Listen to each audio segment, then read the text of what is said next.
Bonsoir à tous, j'espère que vous allez bien autant que moi. Je suis Astrid Kathleen et vous me trouvez aujourd'hui pour le premier numéro de Femmes passionnées, votre émission qui vous parle de la femme chrétienne et de ses passions.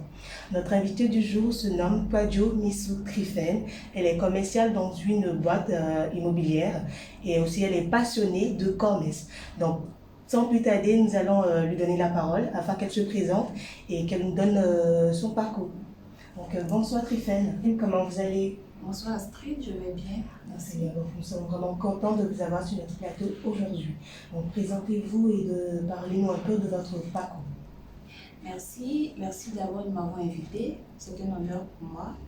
Je suis Miss Trifen Messou, commerciale dans l'immobilier. J'ai un parcours assez mitigé parce que déjà j'ai commencé par le droit. J'ai un master en droit, c'est-à-dire un bac+4 en droit privé, droit des affaires. Donc, passionnément, je suis attirée par le commerce. D'où mon intégration, d'où ma passion pour le e-commerce. Voilà, donc c'est par là que j'ai débuté, avec des ventes en ligne dans les différents groupes, sur les sites internet, Facebook notamment. Et ainsi de suite, la passion a commencé à prendre quand même la tête, à aller beaucoup plus loin jusqu'à créer des pages, assez de pages pour la vente dans différents domaines. Donc aujourd'hui, c'est une reconversion en tant que commerciale et j'en suis vraiment imprégnée et c'est toute une joie pour moi chaque jour d'effectuer quand même des tâches d'actes de commerce et autres parce que je me retrouve dans mon élément. Vous avez parlé de différents domaines. Oui. Donc, vous avez des pages dans quel domaine précisément? D'accord. Précisément, je suis dans le cosmétique. Donc, la plupart de mes pages sont pour la vente de neige, de produits d'entretien de la peau. Aussi, un peu dans la mode. Voilà, un peu dans la mode avec une marque qui va bientôt, je crois bientôt sortir. J'ai déjà fait les premiers tests et ça a été vraiment super, mais j'essaie encore de travailler et faire sortir quelque chose de mieux. Pour le moment, est-ce que c'est pas discret de savoir dans quel domaine précisément? Parce que dans la mode, la marque. C'est dans la marque? C'est dans la mode? La mode, oui, la mode. Vêtements, typiquement avec les pagnes africains. Typiquement avec les pagnes africains. Voilà. Donc moi j'ai une question.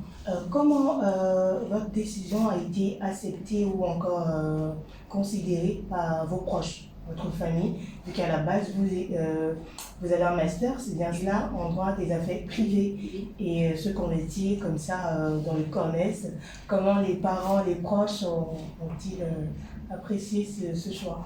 Ah, c'est une très belle question. D'abord, c'est pas facilement accepté parce que déjà on a eu à passer les concours juridiques, si je peux m'exprimer ainsi, et dire aux parents, je veux faire le commerce, tout et tout, c'est pas accepté parce qu'avec tous les efforts qu'ils ont fournis, l'éducation, tout et tout, s'attendent quand même à ce que leur enfant soit haut placé, peut-être magistrat, avocat, tout et tout. C'est pas vraiment facile, mais tout est une question de détermination. Il faut montrer à la personne en face que tu as les capacités d'aller au-delà de ce qu'ils pensent. Donc je crois que ça a été comme ça, c'est fait petit à petit, mais après on a apprécié le résultat. Ah très bien, donc aujourd'hui ils sont d'accord. Il n'y a pas de problème aujourd'hui, il n'y a pas de problème. C'est tout bon. Maintenant moi j'ai une question, comment vous faites pour concilier tout ça? Donc d'abord vous avez dit que vous êtes commercial dans une boîte, comment vous faites pour jongler avec ces deux domaines? C'est vrai que dans le domaine commercial et tout, mais là vous êtes employé et dans un autre cas vous êtes entrepreneur. C'est ça. Donc comment vous faites pour jongler avec les deux? D'accord. Tout est une question d'organisation. Déjà, ayant des bases beaucoup plus solides dans le e-commerce, je sais déjà comment m'organiser. Comment organiser par exemple les livraisons, comment enregistrer les commandes, comment lancer les publications. Donc c'est une question d'organisation et ce n'est pas nouveau pour moi.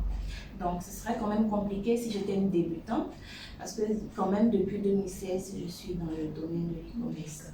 Donc, il y a quand même certaines bases solides que j'ai pu avoir qui me permettent de répartir les choses selon les priorités, par exemple, ou selon les ordres d'arrivée. Donc, voilà un peu. Très bien. Donc là, j'ai une autre question. Ça fait combien de temps, vous avez dit, ça fait 3 ans, depuis 2016, c'est bien ça, que vous êtes dans le e-commerce. Oui. Maintenant, est-ce que le travail que vous faites actuellement, vous êtes là, c'est en temps plein? Vous êtes toujours, ou bien c'est, je sais pas, c'est par occasion, vu que c'est commercial, c'est à la demande que vous allez au bureau, ou bien vous êtes toujours au bureau? D'accord. Si ça sera compliqué de gérer, si vous êtes à temps plein au bureau et gérer en même temps les livraisons et tout, les clients. Oui, j'ai pas obligation d'être tout le temps au bureau. C'est ce qui est communément connu comme le métier de commercial. Mais je suis quand même tout le temps au bureau. Je suis tout le temps au bureau. Et ce qui me facilite un peu la tâche, c'est que j'ai mon smartphone. Donc, c'est un outil, vraiment, je remercie la personne qui a créé ça. Voilà. Parce que le smartphone, quel que soit ton emplacement, tu peux facilement jeter un coup d'œil. Il y a une commande, il y a une livraison qui n'a pas été faite, tout et tout. Et donc, ça me facilite quand même la tâche. Donc, mon métier de vendeuse sur le net n'a vraiment pas d'influence sur mon titre commercial dans la vie personnelle. Donc ça va, c'est gérable.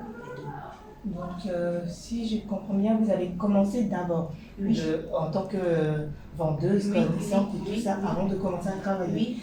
Maintenant, dans votre début, parce que très souvent on se pose des questions, on va entreprendre, comment on fait, peut-être il y a un problème de financement. Exactement. Comment d'abord vous avez commencé, dans vos débuts, comment ça a été? D'accord, moi c'est un peu particulier. J'ai pas eu de financement en tant que tel. J'ai juste puisé dans l'argent que je recevais chaque fin de semaine. Je suis encore étudiante. Donc on m'envoyait quand même de l'argent chaque fin de semaine. Je parle à hauteur de 20 000 francs pour la nourriture, les déplacements et autres. Donc un jour je me suis dit, à chaque fois demander l'argent aux parents, et si dans les 20 000 francs j'en avais peut-être 10 000 francs, j'achetais 2 ou 3 paquets de mèches. En ce moment, les mèches que je vendais, ce n'était pas vraiment bonne qualité parce qu'il fallait faire avec les moyens du bord. Donc, et si j'enlevais 10 000 francs, j'achetais des mèches et je commençais. Donc, je commençais comme ça. Je commençais et chaque fois que je prends peut-être 3 paquets, ça finit, je dis, ah, j'ai quand même un bénéfice, ça peut me permettre de prendre 4 paquets. Ainsi de suite jusqu'à aujourd'hui. Donc, je n'ai jamais demandé l'argent à quelqu'un pour m'aider. J'ai plutôt puisé dans ce qui était censé me permettre de m'occuper de moi-même et de gérer quand même toute une semaine. J'ai puisé dedans et je me suis lancée quand même. Et voilà. Mais dans tout ça, est-ce qu'il y a eu des moments où vous avez eu l'envie d'abandonner? Où vous avez dit c'est trop difficile? J'ai beaucoup abandonné. Ah, très bien. Et j'ai beaucoup dépensé l'argent. Oui, il faut mentionner. Parce que c'est pas évident. Des fois, je peux faire, par exemple, je peux faire des ventes 300 000 par semaine. Oui. Donc, dans ce cas-là, il y a des idées qui montent à la tête. J'ai beaucoup dépensé l'argent. Je me suis beaucoup arrêtée. Voilà. Par manque de ressources. Parce que j'avais quand même... Oui, je dépensais l'argent. Ça, il faut noter. Ce que vous je gagnez, dépensais. Ce que je gagne, moyen. et quand je passe, vu que j'aime bien les chaussures, les robes, les sacs et autres, quand je passe, je vois une chaussure.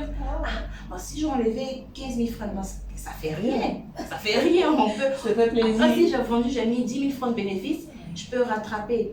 Comme ça, j'ai quand même fait des périodes, de longues périodes où je ne fonctionnais pas. Où je ne fonctionnais pas. Et là, je me suis dit, mais à cette allure-là, tu ne vas jamais atteindre, tu ne vas jamais réaliser quelque chose. Donc, il faut se reprendre rapidement. C'est de là que tout est parti. C'est de là que tout est parti. Voilà, on a commencé à mettre des priorités. On a dit peut-être par exemple, la chaussure, ce n'est pas une priorité. Peut-être demain, si j'ai vendu plus, je peux me permettre quand même une paire de chaussures. Mais à chaque fois, ce n'est pas nécessaire. Donc on a commencé à réduire les dépenses et puis investir beaucoup plus dans la marchandise. Et voilà aujourd'hui. Donc c'est vrai que ça a été fait de façon très brève. Oui. Mais si on peut avoir plus de détails, peut-être motiver quelqu'un qui nous regarde sur peut-être le parcours. le parcours, d'abord la transition. Donc vous avez dit que vous avez commencé même le commerce avant. Donc j'aurais d'abord une question, pourquoi le e-commerce? Parce qu'il y a d'abord le commerce, mais pourquoi le e-commerce? Si c'est différent. D'accord. Mais pourquoi le e-commerce? Le e-commerce parce que déjà, ça nous décharge de certaines charges. Vraiment. Voilà, ça nous décharge de certaines charges, à savoir location, électricité et autres. Et c'est un moyen beaucoup plus facile. Et en ce moment-là, c'était vraiment, ça avait explosé les ventes sur Internet. Donc je me suis dit, attends, il faut tenter, propose tes produits et on verra ce que ça va donner. C'est comme ça que je me suis lancée. Et au fur et à mesure, j'ai pris goût. J'ai dit, mais si je me fais peut-être 300 000 francs chaque fin du mois, je n'ai pas de magasin à payer, je n'ai pas d'électricité, je n'ai pas d'employé, j'ai que mon téléphone et ma connexion encore, c'est moi qui la gère. Donc, on y va dedans. Voilà. Maintenant, le parcours proprement dit. Le parcours proprement dit, concernant ma vie professionnelle ou toujours dans le e-commerce. La transition d'abord. La transition, parce que vous étiez sûrement au cours, vous allez à l'école avant de commencer le e-commerce. Oui. D'abord la transition, comment elle a été faite? D'accord. C'est parce que, arrivé au moment où mon argent ne me suffisait plus. Voilà, c'est la véritable raison. Voilà, ça c'est une très bonne raison. Parce qu'il faut avoir quand même des motivations pour se lancer dans un certain domaine. Voilà, il faut avoir quand même des motivations. Arrivé un moment, avec les amis, tout et tout, mais mes parents ils m'envoient 20 000 francs chaque fin de semaine, ça ne me suffit plus. Abidjan est cher, Abidjan est dur. Comment je vais faire? Surtout que dans les alentours, la nourriture, c'est pas vraiment évident avec le déplacement. Donc c'est parti de là. Et moi aussi, il faut dire que j'aime pas demander.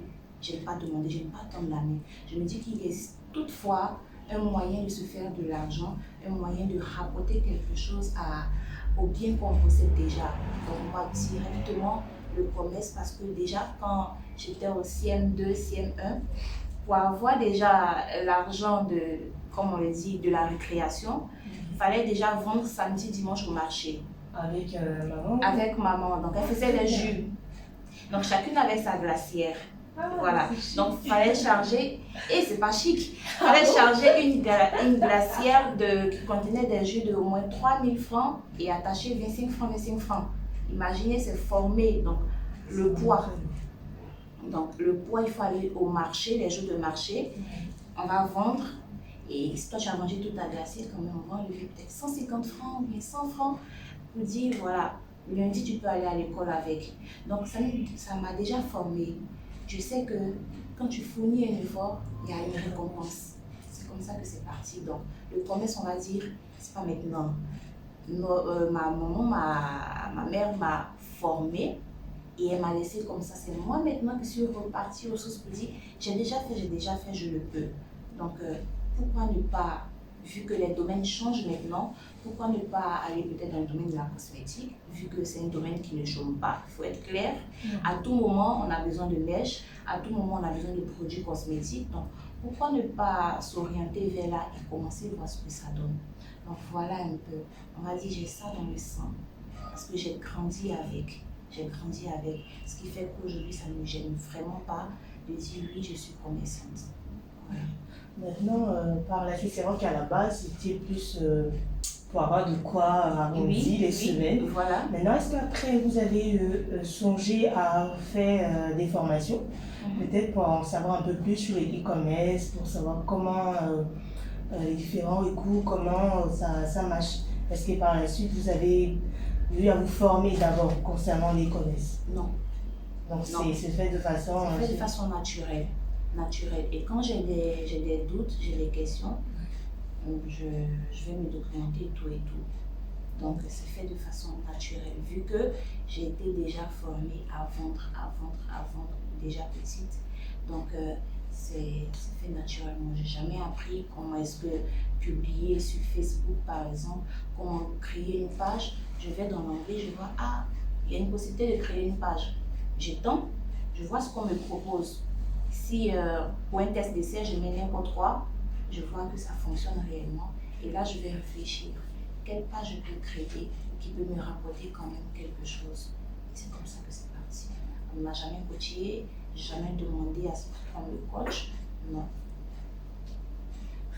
D'abord, vous nous avez parlé de différentes pages. Oui. Pouvez-vous s'il vous plaît nous parler de certaines pages, en l'occurrence, qui vous déterminent plus, ou encore nous parler peut-être s'il y a une boutique à la suite de tout, on va dire, cette procédure et ce parcours, s'il y a peut-être une boutique ou encore, voilà.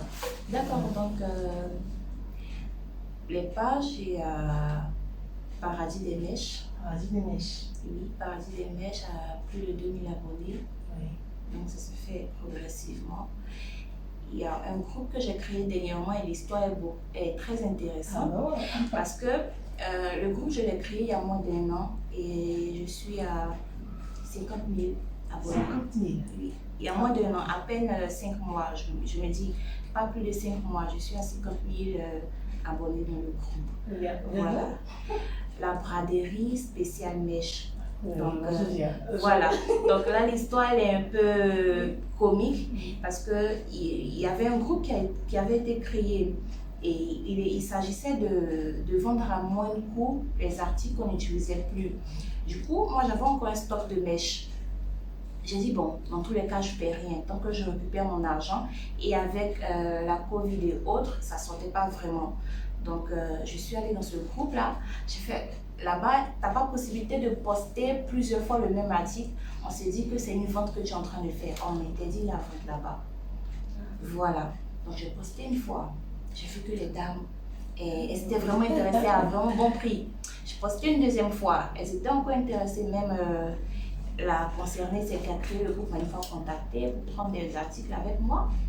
Et elle a remarqué que je postais à chaque fois les trucs. Donc, elle a su que c'est une vente, c'est pas quelque chose que je suis en train de liquider. Donc, elle a bloqué tous mes posts. Quand je poste, elle n'approuve pas. Non, je l'ai contactée. Allô, madame, mais qu'est-ce qui se passe? Pourquoi on n'approuve pas? Elle dit, désolée, mais on ne vend pas ici. J'ai dit, mais les prix que vous voyez, en temps normal, vous ne pouvez pas avoir ces prix-là. Je peux en avoir plusieurs. Elle dit, désolée, c'est les règles de mon groupe. C'est comme ça que ça marche. J'ai dit, ok. Je me suis levée, j'ai créé mon groupe. La même soirée, j'ai réfléchi.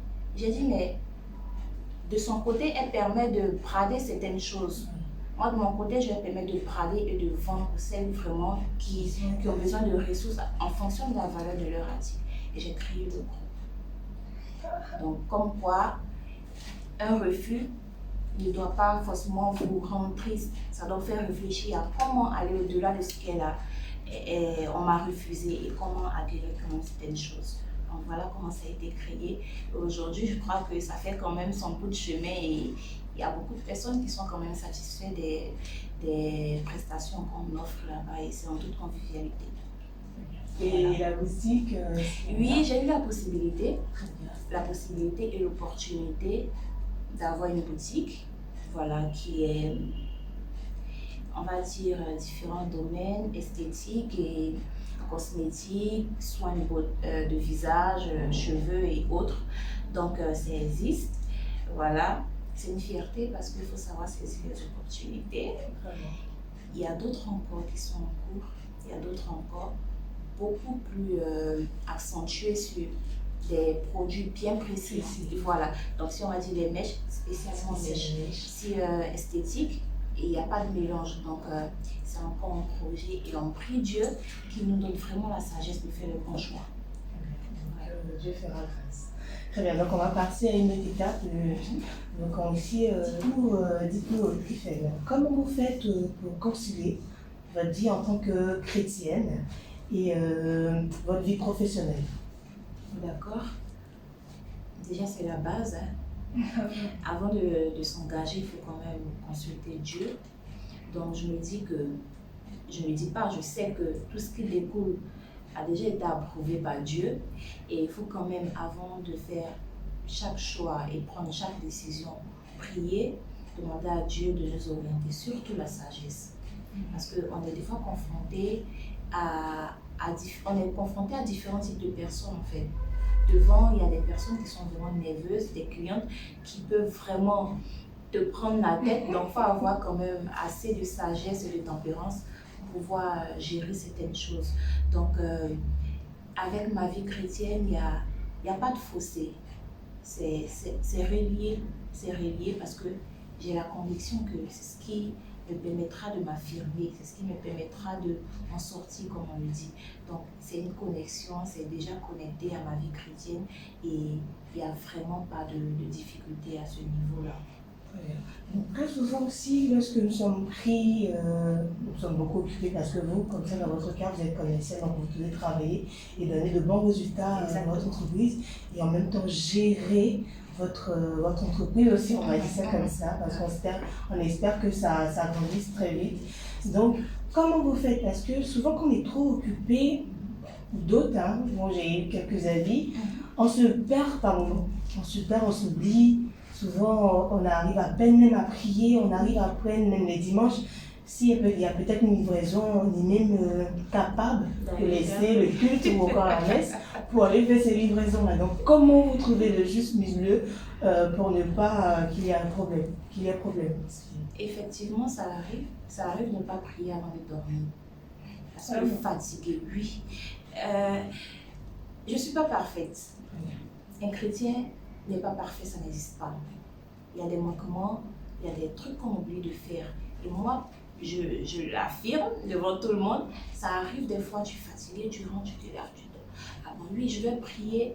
Des fois, tu te répètes même dans la prière, tu es fatigué. Mais arrivé un moment, il faut dire, comme je sais qu'à telle heure, je suis peut-être très fatiguée pour prier, pourquoi quand j'arrive, je ne vais pas à prier? Ça me permet de quand même gérer la suite du programme. Ça me permet de gérer la suite du programme et tu anticipes en fait. Les dimanches, il m'est aussi arrivé les dimanches d'aller faire des livraisons parce qu'il y avait de grosses sommes derrière que le Seigneur me pardonne, mais je ne suis pas parfaite. Après, ma logique maintenant, les dimanches, il n'y a pas de livraison. Je peux que prendre des commandes, mais après l'église, quand je rentre, je me connecte, je vois un peu, je prends des commandes. Et concernant ma vie professionnelle en tant que commerciale, je ne travaille pas dimanche, les week-ends également. Donc ça me permet quand même de mieux structurer les choses, pour ne pas tomber dans des habitudes comme quoi je suis trop fatiguée aujourd'hui, je ne vais pas à l'église, tout et tout. Ça peut arriver, mais il faut savoir rebondir aussi facilement pour ne pas se laisser aller. Okay. Donc, si je comprends bien, donc, à chaque choix, donc, à chaque décision, dans votre domaine, vous consultez d'abord Dieu pour qu'il vous oriente, pour qu'il vous aide à prendre la bonne décision. Exactement. Il faut dire que je fais mes choix par conviction. Voilà. Je ne fais pas parce que mon ami l'a fait. Je ne fais pas parce que telle personne l'a fait, ça marche bien, même si je ne la connais pas. Je fais parce que je ressens. Et plus souvent, on dit que ce que tu ressens au plus profond de toi est peut-être la bonne voie à suivre. Tous mes choix que je fais aujourd'hui sont par conviction. Si j'ai décidé de laisser le droit pour me diriger vers le commerce et notamment l'activité commerciale, c'est parce que je ressens, je sais que là-bas je peux apporter quelque chose. Donc déjà, avec la conviction, tout ce que je dis à Dieu, donne-moi la sagesse, oriente-moi afin de faire des bons choix et de prendre de bonnes décisions. Et jusque-là, ça a toujours marché. Merci beaucoup pour cette expérience. Donc nous allons passer maintenant aux questions. Très bien, donc là nous avons recueilli quelques questions pour vous. Okay. Donc la première question, c'est d'abord comment entreprendre? D'accord. C'est une question assez complexe. Pour moi, je dirais comme ça que on n'entreprend pas pour avoir de l'argent. Même si c'est par là que j'ai débuté. Même si moi je commençais pour avoir de l'argent. Mais au fil du temps, tu te rends compte que tu as beaucoup plus à apporter en entreprenant. Tu as beaucoup plus à apporter. Tu dois résoudre quand même certains problèmes. Et une fois que tu entreprends pour avoir de l'argent, tu ne vas pas te permettre certaines choses. Tu vas te contenter de ce que tu gagnes. Donc on n'entreprend pas pour avoir de l'argent. Il faut avoir des objectifs. Il faut avoir des convictions. Il faut avoir quand même une voie qu'on aimerait suivre. À la suite de ça, il faut quand même, on va rentrer beaucoup plus dans le professionnel, il faut faire une étude de marché, voir à peu près, c'est vrai que j'ai la conviction de tel truc, mais comment ça se comporte sur le marché? ceux qui ont déjà essayé, comment est-ce que ça va de leur côté? Comment il faut aussi réfléchir d'abord avant de se lancer. Comment convaincre tel client si jamais je présente un produit auquel il n'est pas habitué ou un produit qui est répandu partout, mais quelle sera ma marque, quelle sera ma différence? Voilà, il faut apporter le plus. Donc, c'est tout ça, il faut réfléchir à tout ça. Dans quel domaine, dans quel secteur, vers qui me tourner, quelle est ma cible, tout et tout.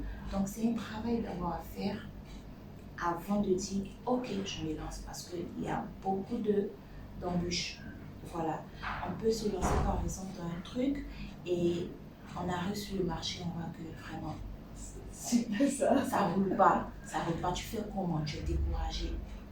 Alors, si tu as déjà réfléchi aux différentes stratégies, comment entreprendre, comment présenter son produit, je crois que même quand tu vois que ça ne roule pas dans un coin, automatiquement, tu n'abandonnes pas, mais tu te mets à réfléchir. Mais cette méthode ne marche pas. Pourquoi ne pas essayer telle méthode? Donc déjà, il faut entreprendre parce qu'on aime vraiment, on a vraiment le désir, on a la conviction. Il faut s'orienter dans vraiment de bons choix pour ne pas se cogner la tête au mur et dire que vraiment l'entrepreneuriat, c'est pour ceux qui ont l'argent. Non. Pour ceux qui ont commencé n'avaient vraiment pas d'argent. Merci. Est-ce qu'on peut, parce qu'aujourd'hui, lorsqu'on parle d'entrepreneuriat, surtout au niveau des femmes, on voit tout de suite le commerce. Oui. On voit tout de suite le commerce, mais est-ce que l'entrepreneuriat, surtout au niveau des femmes, se limite qu'au commerce? Non. Non, le commerce, moi je vais dire que c'est la voie la plus facile. Pour entreprendre, pour commencer. Pour commencer. Parce que ça fait rentrer facilement de l'argent. Je comprends. Maintenant, est-ce que si nous toutes, on va dire actuellement sur mon Côte d'Ivoire, si toutes les femmes devaient se décider, veulent entreprendre grâce peut-être à cette émission, et si nous toutes, nous allons dans le même domaine, le commerce, donc je me dis, il risque d'avoir après peut-être manquement quelque part ou encore pas de résultat, parce que je me dis que l'entrepreneuriat n'est pas forcément le commerce.